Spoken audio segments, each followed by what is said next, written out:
Hello mọi người, chào buổi sáng tốt đẹp. Trời bắt đầu mưa rồi mọi người ạ. Bắt đầu mưa rồi. Đây mình đang ở Iraq này. Nhà kia kìa. Nhà hàng xóm cái cao thật đó. Nhà sàn nó cao đây. Nhà cái bên này nữa này. Nhà sàn nó to. Nhà này cũng to. Bên kia có mấy cái xoài kìa. Xoài chín kìa. Hello mọi người. Đây có quay play, bên này có quay play rock, sang dạng, cái sang dạng bên này, có quay play rock họ, đây kỹ năng họ, đây quay play rock, play chơi vậy, bị nhà prang ham lắm, nhà prang rồi,นี่sang này hiểu sang đi dân đi, bữa chân thì ví dụ thì chân không rẻ thì không có chân có.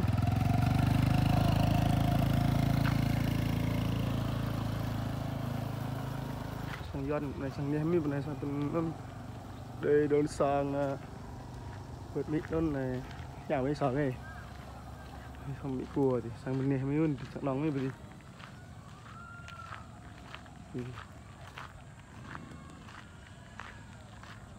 kia sang này nhà gì đây bên nhà cô cậu nhà cô gì kìa bên kia nữa mình xây chỗ kia cha đấy bị cua cái sáng nhà mới sang luồng sang chơi một cái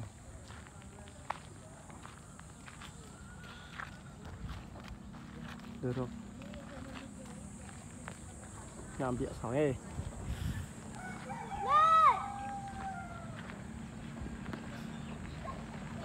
trong bên Mỹ cua đây cái nhà của ông cố này, ông cố ở với gì bên nhà có bà gì bên kia kìa.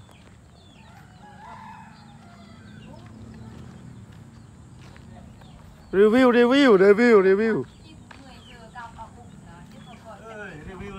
review đó chia nhá mẹ của tí không rời tí chân lìm em có mèo mà phọc nè sắp mưa rồi mọi người ơi, mình về nhà thôi. Mưa rồi chán đi qua chán đấy chân mình qua hả lá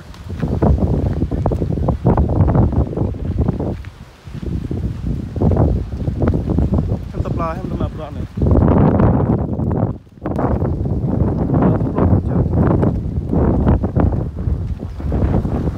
hôm nào mình sẽ đi bộ từ đây tới kia phải cho mọi người xem. Rồi mình tạm dừng video ở đây nha mọi người. Tí nếu mà mưa thì mình quay nhà bên kia mới xây kìa, to lắm kìa. Cái này bò ở nhà bà ngoại mình đây có ba con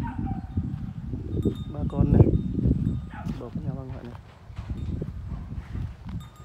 Đây nhà bà gì sang dạ mấy con này, đây dạ co nhiều thì dạ co. Review một đêm đi. Ví dụ như chợ mày thì kia mưa to lắm kìa.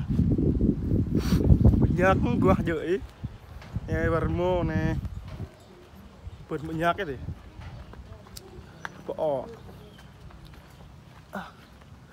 Bỏ xạ đi, đập bỏ xạ thì. Chú mày bỏ bên này là chú mày tầm tí bỏ tí quay. Đây bỏ đấy. Đây trái xoài nhiều lắm này. Trái xoài chín này mọi người. Đó. Xoài chín kìa. Đây nhiều xoài lắm. Phải ăn hết rồi. Còn đây thì không có xoài để mà ăn, ở đây thì xoài quá là nhiều. Ngon. Nhìn bà ngoại đây này. Tấp đây. Cái mấy chị em bảo em gì? Em mua. Thế mà sao em lấy? Cái sạch vô cái lười để mong đường nó đi ở em mồ. Tôm mong đường này nhất tiếp tục mèo được quá. Nó tập lo đó tầm đó. Đó tao một tao mừng đơm về. Tao em gì thì em vào. Tao mừng đơm nè. Đi tao nó đập để nó chết trồn rồi. Nó lấy cái này em ra mày nhoi xị cho lời nhổi. Ôi mưa rồi mọi người ạ. Trời đang mưa đó. Trời mưa rồi. Đi về nhà thôi. Đi lên nhà thôi. Chà chưa. Chân mừng qua chàn có. Chàn. Cái sàn có ai mấy. Đi lên nhà. Đó, trời đang mưa to lắm mọi người ạ.